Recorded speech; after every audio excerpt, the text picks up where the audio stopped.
Welcome to Training Unleashed, the show that will help you design and deliver training that's off the chain and will make a difference. Now, here's your host, Evan Hackel.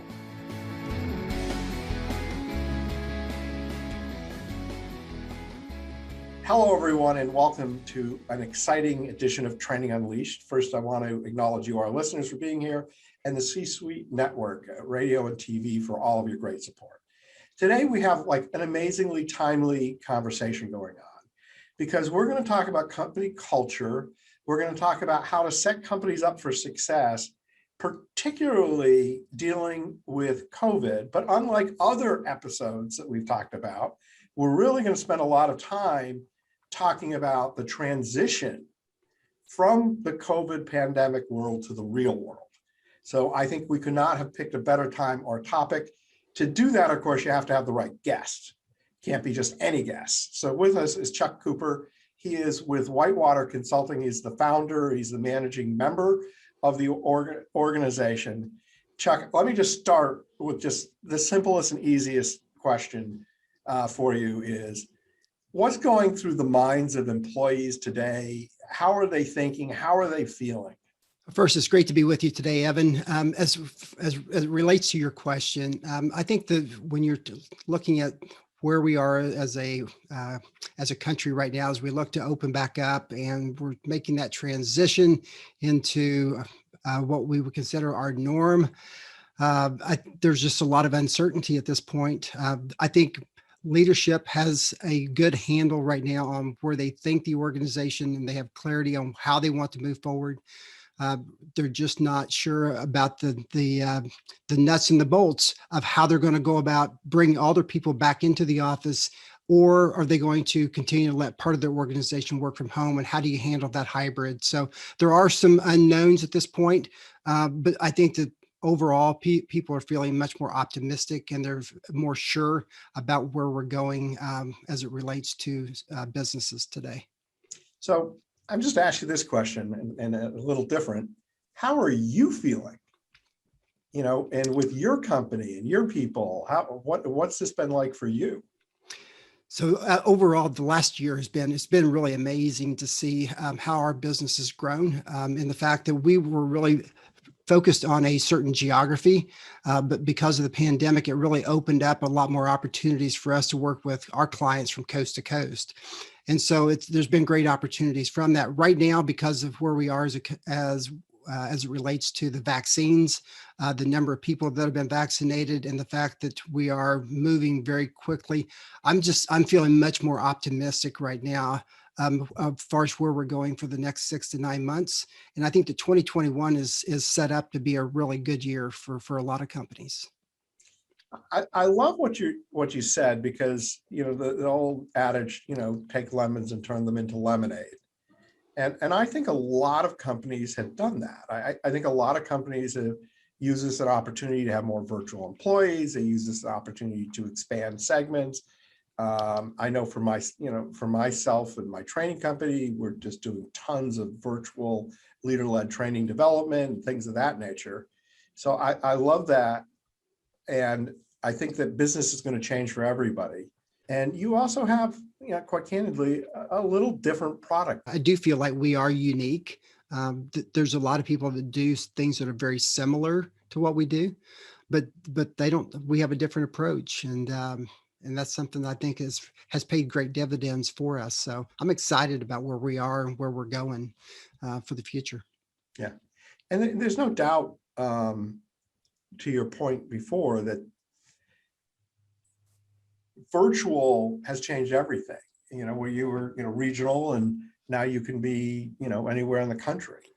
For that matter, you could be anywhere in the world. Well, see, I think that's something right there, Evan, I think is really a key piece. And that is, I was just on a meeting this morning where I think we have always focused on, went virtual last year. We really focused on, I can be in the mountains of North Carolina and work in Charlotte. Well, now the reality is you expand that out. You could be in California and be working for a job in North Carolina. But I was just on a call this morning. We had somebody from South Africa that was a part of our conversation. So it has opened up from a global perspective. We've got opportunities now to work anywhere in the world. And it's going to create some interesting issues for people in the US when we start having people from Japan or from China or other countries taking positions or, accepting opportunities here in Charlotte. I use the rubber band analogy Mm-hmm. where, if you think of your business and the pandemic causes us to stretch the rubber band, Right. to do different things. And that if we just release the rubber band, it's going to go right back to where we were. Mm-hmm. And that's not the right place to be. You're right. And I've heard a lot of people say over the last year, well, I can't wait to get through this till we can go back to the way things used to be. And the reality is we're not going back to, it's never going to be the same. The great thing is we've got an opportunity right now to be able to recreate what we want things to be going forward from a company perspective, from a family, from society. Let's make something better, because when you think back the way things used to be, I can remember everybody talking about work-life balance is so bad. They had all these issues, and now people want to go back to that. Well, we've got an opportunity to make things better. So let's focus on that. Yeah. And I do think, when you get into benefits of things, mental health is going to improve. People, there's, less driving, less frustration. Right. I think ultimately these are good things. Let's get back though to culture, because culture is king. And I don't know who said it, but somebody said it, that every company has culture. The question is, are you the one creating it, or is it being created by itself? So what advice do you have for our listeners for developing the right company culture and the right mindset for the transition back into regular business, albeit maybe not the same as, where we were a little over a year ago, pre-pandemic? Yeah, most companies that I've spoken with over the last year have had to pivot, or they've made a change in direction as far as how we're going to be able to move forward. And I think that as we look at the culture right now, because of the fact that we are working from home or working virtual, as well as having people in the office, we're trying to understand at this point exactly what we want that culture to be. So when I talk with leaders today, they are working very closely with their leadership teams to really identify what their mission, vision, values are, and what's really important to them from their people's perspective. We've seen leaders have to make significant changes in the way that they lead their organizations because of the pandemic and the changes that have happened. And I think from that, the employees, when it comes to culture, they're looking for leadership to be much more empathetic, to be much more transparent, to provide more granular communication, so that they can really have confidence and have trust within their leadership, so that as an organization can move forward together more as a community rather than the hierarchy that we've seen in the past. I think it's an excellent point that you bring up. And one of the things that I've noticed by talking to leaders is that the pandemic required them to be more transparent, to be more open, to be more vulnerable, which I think has scared people. But when the response has been so positive and appreciative, I think it's going to be a permanent change in management, as you described. What would be helpful, I think, for all of our listeners is, and you don't need to share a company name, but maybe just like a case study. Here's what the company was going through, and this is what they found. This is the things they tried. This is how it worked. Maybe something that can kind of take what you're describing and into real practical terms. Well, if I could, I'd like to use a case study that we did at the end of last year. And really, this is kind of setting the stage for where we are going right now. But we were talking with the organization. They had some real challenges as related to their culture, their productivity, and their morale within their company was on a downward spiral. They had some real challenges as it related to their participation with employee benefits. And so we were able to go in and have some conversations with their leadership team to get a good understanding of what they've tried, where they are today, and ultimately where they want to go. And one of the things we were able to implement several different strategies, but one key piece to this, as far as helping impact the culture and the morale and ultimately the productivity of their employees, was we were able to implement a comprehensive benefit strategy for them.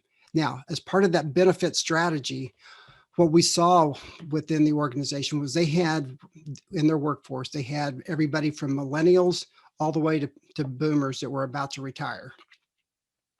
And what we recognized was that the benefits and the packages that they were offering were being perceived completely differently as a boomer compared to the millennials. And so by understanding where everyone by taking a picture of where they were as a company, we were able to look at their benefits and expand that benefit package that they were offering, not increase their costs, but expand the offerings that they had so that the millennials were focused on, as they were focused on their budgets and looking for high cost or high deductible plans where they could generate some savings going into HSAs. The boomers were so focused on having a richer benefit plan, and also they wanted to minimize any liability that they could take on with out-of-pocket payments. So we were able to expand that benefit package and offer more plans to them. And from that, everyone from the millennials to the boomers were able to find plans that fit them well, fit into their budgets, help with their engagement, because they felt like that this was a key area that their management had not really heard them in the past. By making these changes, they felt like they had been heard. The management was taking what they were feeling and saying much more seriously today than they did before the pandemic. So the result of that case study was that their morale improved, their level of engagement with their employees improved, and ultimately their KPIs that they were measuring productivity on has continued to improve from December of last year through today. And so their trajectory is much more positive today than it was prior to that. One of the things that we did in there as well was we brought in a company out of Florida. It's called PTO Genius, and they basically work with any size organization, but it allows the employees to sell back to the company the unused PTO that they have, and then use those dollars for other types of benefits. So if you got a millennial that's got student loans, you can use those dollars to pay down student loan debt. You got a boomer on the other end that wants to buy long-term care or more life insurance, they can use those dollars for that. And so it creates a way for employees to basically use their benefits and convert that to cash. And then also it reduces that accrued liability on the books of the employer so that you don't have to carry that as much liability on your books. Well, the other thing that's interesting is, and I'm not sure this is a good or bad thing, but more sick people can work, right? Because the number one frustration I used to have is somebody would come to work because they needed the money and they're sick. Yes. And now they're going to make the whole company sick. And correct. And there are different kinds of levels of sickness. So I'm not implying that people should work sick, but if you're, if you have, the beginning of a cold and, you feel good enough to work, if you're working virtually, you're not risking making the entire company sick. Correct. Where if you had to come to work, you would be. And I think that'll be interesting. I think there'll be a lot less sick days. Because people will be less sick, and then people will more likely feel like they're okay working when they're sick. Yeah, I think that's going to be that, and that will have an impact. There's no doubt. And I think that if you're working from home, I think people are still committed, even if you're not feeling well at home. You're going to continue to check emails and to be productive at home versus if you're coming into the office. Yeah. Of course, I think one of the worst things that can happen is if we become 24-hour employees. Right, because you have to set some lines and boundaries. Boundaries is the key. You're exactly, and that's where we are right now. People working from home. This last year, we've lived at home, we've worked at home, we've tried to educate our kids from home. and trying that boundary, or there has been no boundary between work and personal. And I think particularly within small to mid-sized community, again, I think that's something that leadership has got to step forward and say, these are the boundaries. We are going to create these boundaries for you to help protect you. And we expect you to live within these guidelines. And just as like, I think it's really important that we encourage our employees to take time off and to utilize PTO, because in 2018, as a country, we left 710 million days of unused PTO on the books. Wow. Which, because that stigma is, I can't afford to take time away, or if I do take time away, management's going to see me from a different perspective, and I may miss out on opportunity. And I think that's where we have to be really careful, is to allow people to take real vacations. And I take work vacations and I take real vacations. Okay. And so like I was skiing last week, but I had scheduled meetings because it was sort of, I own the company, so I'm not paying attention to anybody, what's on and what's off, but I had things I knew I had to do. But there are times when I'll go on a vacation, I'll just tell the team, unless it's an emergency, I'm not checking my email. I'm not taking meetings. Right. And then on some vacations I'll go and I'll say, yeah, okay, I'm going to check my email and I'll book a morning meeting or a late in the day meeting, because it allows me to actually go on the vacation, which is probably the distinction. It is. And I think we got to encourage our people to do that. Yeah. I was talking with the business the other day, and they actually told me that as leaders, we tell our employees to go, and we're cutting their corporate email off when they go, so that they can't check that. They want them going and unplugging. That's a good idea. That's a very good idea. So what you're saying, if I hear you correctly, is by really thinking about your benefits and structuring them in a way that the organization, everyone feels heard and everyone has the right opportunity, makes sense. What I'd love to do is take this conversation really into changes. What changes are there in benefit plans since COVID? I mean, obviously people getting sick with COVID is not cheap. At the same token, people getting certain elective surgeries and other things have gone down. How's the health insurance industry been affected by the pandemic in terms of rates, fees, options, things of that nature? And also, I'm making this a longer question for you, but how are companies dealing with like sick leave when people have COVID and things of that nature? So that's a big question. So chunk it the way you need to. So as we look at that question, Evan, I think that from a carrier standpoint, carriers are doing everything that they can in 2021 to try to minimize the increases that they're passing on to the employers today. And I think that that's really important. So they're trying to help really stabilize the cost, knowing that there's been a huge increase in the level of claims from 2020. I think that at the end of the day, if we fast forward 12 months, we're going to see our increases this coming year are going to be pretty much in line from where they have been. But I believe that as we look out 12 months, as we look toward the end of 2022, I think we're going to see some pretty significant increases in our health premiums, because those claims have got to be passed on, and employers are going to be the ones that are going to have to figure out how they want to handle that and how much of that they want to absorb versus pass on to the employees. Obviously, that's going to have a significant impact on culture, as well as on retention of their high performing employees and the attraction of new employees going forward. So from a training perspective, what can companies do to minimize, from a training perspective, some of their costs from a benefits perspective?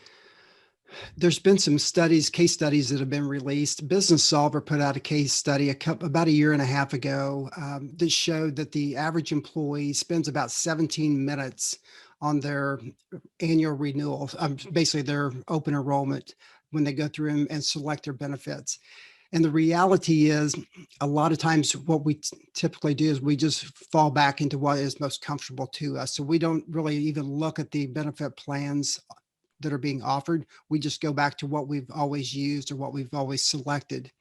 And so I think that there has to be an education strategy that has to be implemented from a training perspective. And so what we do with a lot of our clients is we actually have created annual programs for them where we will do things like lunch and learns. We will do maybe provide them with PDFs or with handouts, and provide them with other tools that can help educate them just on the terminology of the benefit plans, and also help them understand how to most effectively use the benefits that they have.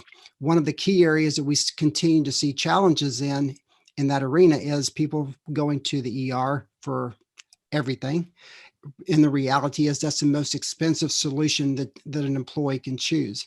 And so helping employees understand by making those decisions, how does that really impact the overall claims within the organization, and what does that do to the premiums increases that we see? It's interesting you say that, because literally just last night I was talking to my son who couldn't get into his primary care physician for a week. And I said, why don't you do telehealth, not telehealth, video health? And because that's the cheapest form of medicine. And then you get your answer right away. You don't have to stay sick or whatever. And educating people, I think, to take advantage of that. And I know I've done, doctor visits via Zoom and I don't think it's technically Zoom, but I think that's going to have a huge impact economically on the positive side. Absolutely. There's without question, that's going to be, and that's something that has come from the pandemic, is just the acceptance of telehealth. And I think that most people are very comfortable with that today. I know that you go back to the younger generations, to your son's age, and probably for those in the 20s and 30s especially. I mean, they're very, very comfortable using their phones for telehealth to get prescriptions or get colds taken care of. And I think that's going to be something that will continue to grow. It is going to have a very significant impact on our claims, and in a very positive way. So I think that, Teledoc and organizations like that are going to continue to do very, very well. Yeah. So at this point of the conversation, someone could be listening to us, Chuck, and think that your primary role in life is to sell insurance. And yet I know that that's not your primary role. That is part of what you do, but you're really into corporate culture, and not just the culture, but the hiring and onboarding of people properly. So let's shift back into that direction. And, why does this all matter? Well, I think, first of all, from an organization, from a company standpoint, their greatest asset they have are their people. And so being able to take care of your people is critically important. And I think that's a key role for leadership today. But I think that when you look at how you go about positioning yourself as a company to attract and to be able to retain high quality, high performing employees, this ultimately, when you look at that, that's what determines whether a key person stays with your organization or you're able to attract. They're going to look at your culture. They're going to look at, the opportunity that they have within the company, and what that career path may look like within the organization. And that's where I see a lot of companies that have really had challenges, is the fact that they can get people in the door, but then there's not really a path with any kind of clarity that gives an employee the reason to stay, with the company long term. We are a firm belief that a happy employee is a more engaged employee. A more engaged employee is a more productive employee, and a more productive employee has a significant impact on the financial performance of that organization. So when you look at people, and owners will ask me, how do you go about quantifying engagement, or how do you quantify the return on some of the programs you're recommending to us? First, you have to go back and look at what KPIs are they tracking today. A lot of times they don't know the key pieces that they need to be tracking. So we start from ground zero and help our clients work through what are those important factors, help them identify where they are today, and then we start to measure that on a month to month as well as quarter to quarter. And almost 100% of the time, we see anywhere from typically 50% to 75% to 100% or greater returns when we change the engagement level within their employee base.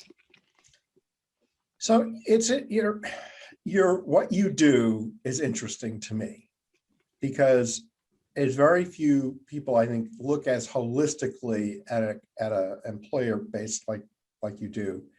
So let's just talk about how you work with your customers. What are the types of companies that you work with and how you work with them, and let's try to do it in a way that not only that's not an ad for you per se, but to give people an understanding of what you do, but also to give people an understanding of what they could do themselves, even if they chose not to work with you. Well, I think, and I appreciate the opportunity just to kind of talk through that. With Whitewater Consulting, I mean, our company, we are a business consulting practice that specializes in human resources, where we work with organizations of all sizes and in all industries.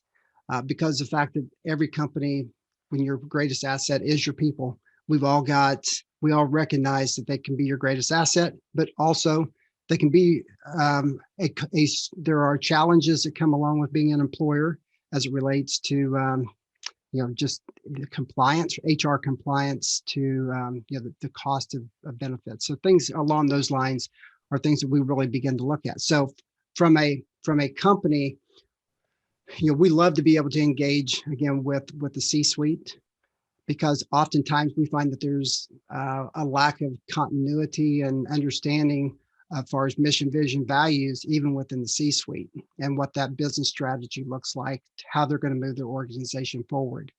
And that's really where we start, is in that area. And then we were able to identify, when it comes to the things such as training for their employees, to communications, as well as the employee engagement. We really focus in on those things because we feel like those have the greatest impact on the growth and the success of the organization, as well as the growth in revenue. And so what we typically do is, once we identify those, we have a wonderful network of professionals. Most of the people within our network have got 20 to 30 years of experience in their designated areas. So all of them are subject matter experts. And so what we typically do is we identify those gaps, and then we use our network to come in and be the solution provider to our clients. And then what we do is, as from my perspective, is then I manage that relationship with my clients on a quarterly basis, so that we can see how we're performing, and also to see what challenges there may be within those relationships. So it's one of those things. We are building our business on a long-term relationship plan with each of our clients. What I love about what you're saying is that you're really identifying, what the key things key performance, what people should be watching. You're making sure that they tie into the values of the company, and that the company is educating and training people and bringing everyone aligned. And I think that's something a lot, when in the pre-conversation, what struck me is how many companies just ignore what you do. And I think you said it earlier in this, and sometimes I get the two conversations a little confused. Is you spend 30 minutes a year or 20 minutes a year worrying about or thinking about things that impact the lives of every person that works for you in an organization. So I think very, very interesting topic. I know you have quite a few opportunities of free tools for people. Would you mind sharing that with everyone? So for our listeners, we have a webpage that is set up specifically for you. It is Whitewater Consulting /Training Unleashed.